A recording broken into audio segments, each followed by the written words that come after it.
There are obviously lots of way universities process these US loan payments, but there are a couple of fundamental issues most will face. First up is speed. This is both in actual processing time, but also the number of steps administratively you have to take to push a payment through.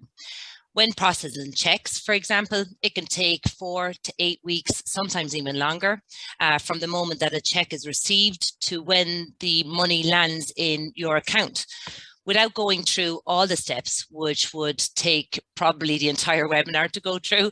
And this is because it has to move through the traditional corresponding banking system and all third-party parties that come with that. That's for the universities without US bank accounts and when processing checks directly. And it's probably the most extreme case. However, it can also be slow and laborious process for those universities that have gone to the effort to set up a local account. There can be challenges with getting an EIN number, a DUNS number, tax implications.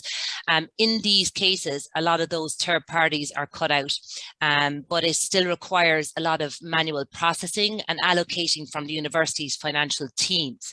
It's still moving through the international banking chain, for example.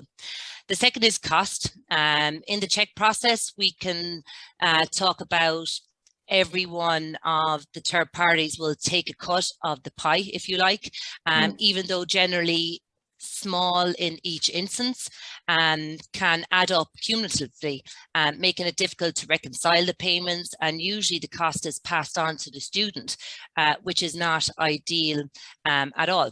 And the student effectively receives a lesser amount towards their living expenses.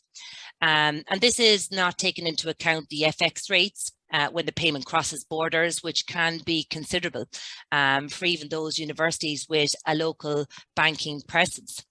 And the final aspect is ease. This can be relatively straightforward, and we'll talk later on how to do that. But the traditional banking way of doing payments through international banking rails is a very manual process. It's got lots of double checking in multiple systems, and you can get good and bad foreign exchange rates based on the day that you want to process the payments out once they're received.